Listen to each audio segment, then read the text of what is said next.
Welcome back to my channel. আমার চ্যানেলে আসার জন্য অসংখ্য ধন্যবাদ। মোচার চপ বানানোর জন্য এখানে আমি নিয়েছি প্রথমে একটা কড়া, আর কড়ার মধ্যে দিয়ে দেবো সামান্য তেল।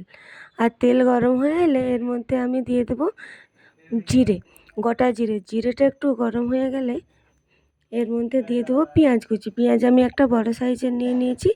এবার দিয়ে দেবো আদা রসুন বাটা। আদা রসুনটা দিয়ে ভালো করে ভেজে নেব। আমি এটা মিনিট দুয়ের মতো ভেজে নেব। আর ভাজা হয়ে গেলে আমি এর মধ্যে মিশিয়ে দেব হাফ টিস্পুন লঙ্কার গুঁড়ো, হাফ টিস্পুন হলুদ গুঁড়ো, হাফ টিস্পুন জিরের গুঁড়ো, আর হাফ টিস্পুন ধনে গুঁড়ো দিয়ে মশলাটা আমি ভালোভাবে একটু কষিয়ে নেব। মশলাটা ভালোভাবে কষানো হয়ে গেলে এর মধ্যে আমি দিয়ে দেবো সিদ্ধ করে রাখা মোচাটা আমি আগেই সিদ্ধ করে রেখেছিলাম। এবার মোচাটা দিয়ে আমি এটা আরও 2 থেকে 3 মিনিট কষিয়ে নেব।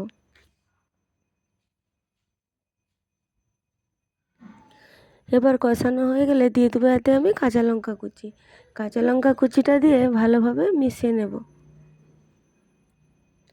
এবার এর মধ্যে দিয়ে দেবো 2টো সিদ্ধ করে রাখা আলু। আলুটাকে আপনারা ম্যাশ করেও দিতে পারেন, কিন্তু আমি অল্প একটু ম্যাশ করব তাই গোটাই দিয়েছি। এবার খুন্তি করে এরকম করে আমি এটা একটু মোচাটার সাথে মিশিয়ে দেব। আর দিয়ে দেবো স্বাদ মতো লবণ।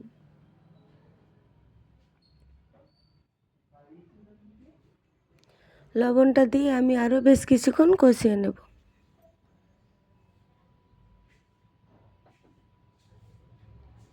এবার দিয়ে দেবো আমি এখানে হাফ টিস্পুন গরম মশলা দিয়ে দেবো, আর দিয়ে দেবো ধনেপাতা কুচি। দিয়ে আমি আবারও এটা ভালো করে মিশিয়ে নিয়ে এটা আমি নামিয়ে দেবো। আমার এটা রেডি হয়ে গেছে। এরপর একটা প্লেটের মধ্যে নামিয়ে নেব।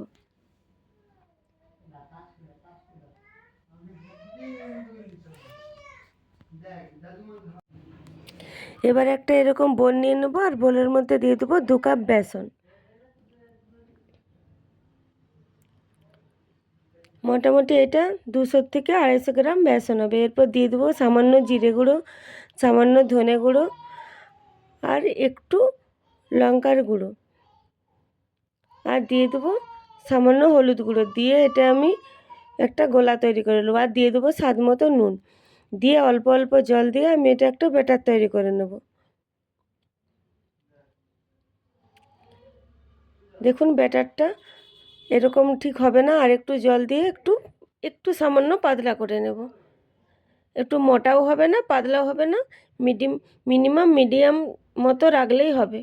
আর দিয়ে দেবো সামান্য খাবার সোডা। দিয়ে এটা আমার ব্যাটারটা রেডি করে নেবো। আমার ব্যাটারটা রেডি হয়ে গেছে। এরপর ঢাকা দিয়ে রেখে দেবো। এরপর চপগুলো আমি প্রথমে গড়ে নেব।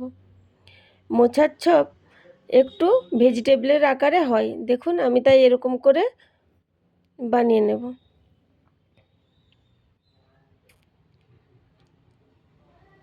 আমি ভেজিটেবলের মতো কিছুটা বানাবো, আর কিছুটা চপ যেরকম হয় গোল গোল মতো, আর গোল গোল মতো কিছুটা বানাবো।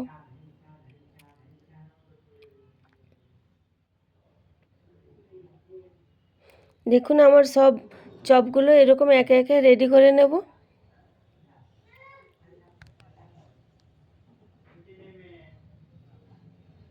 আমার সব চপগুলো এরকমভাবে বানানো হয়ে গেছে। এবার একটা কড়াই বসিয়ে এর মধ্যে তেল গরম করতে দিয়ে দেব। এখানে আমি তেল 100 গ্রাম মতো নিয়েছি। এবার মোচার আর আলুর যেই চপটা গড়ে রেখেছিলাম সেটা আমি প্রথমে বেসনে দেবো, তারপরে ব্রেড ক্রাম্বসে কোট করে নেব। তেল গরম হতে হতে আমি ব্রেড ক্রাম্বসে কোট করে এগুলো একে একে বানিয়ে নেব। আমি যেগুলো লম্বা মতো বানিয়েছি সেগুলোই ব্রেড ক্রাম্বসে কোট করবো, আর যেগুলো গোল করেছি ওগুলো ব্রেড ক্রাম্বসে কোট করব না, শুধু এমনি ডাইরেক্ট ওগুলো বেসনের মধ্যে ডুবিয়ে ভেজে নেব। দেখুন আমার সবগুলো চপ গড়া হয়ে গেছে। এরপর একে একে তেলের মধ্যে দিয়ে দেব।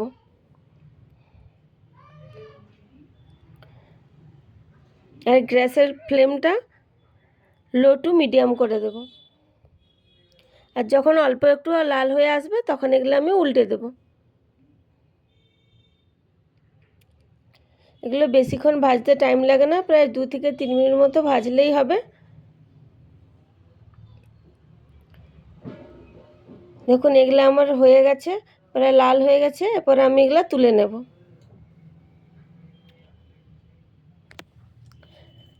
আমি যেগুলো প্রথমে ব্রেড ক্রাম্বসে কোট করে রেখেছিলাম সেগুলাই আগে প্রথমে ভেজে নেব। দেখুন আমার সবগুলো ভাজা হয়ে গেছে। এরপর যেগুলো গোল করে ভেজে রেখেছিলাম সেগুলো ব্রেড ক্রাম্বসে কোট করব না, সেগুলো ডাইরেক্ট বেসন দিয়ে দেবো। দেখুন ব্রেড ক্রাম্বসে দেওয়ার জন্য তেলটা অনেকটা খারাপ হয়ে গেছে।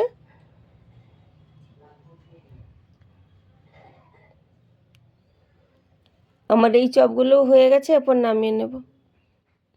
মোচার চপ আমার রেডি হয়ে গেছে। রেসিপিটি যদি আপনাদের ভালো লেগে থাকে তাহলে অবশ্যই লাইক, কমেন্ট ও শেয়ার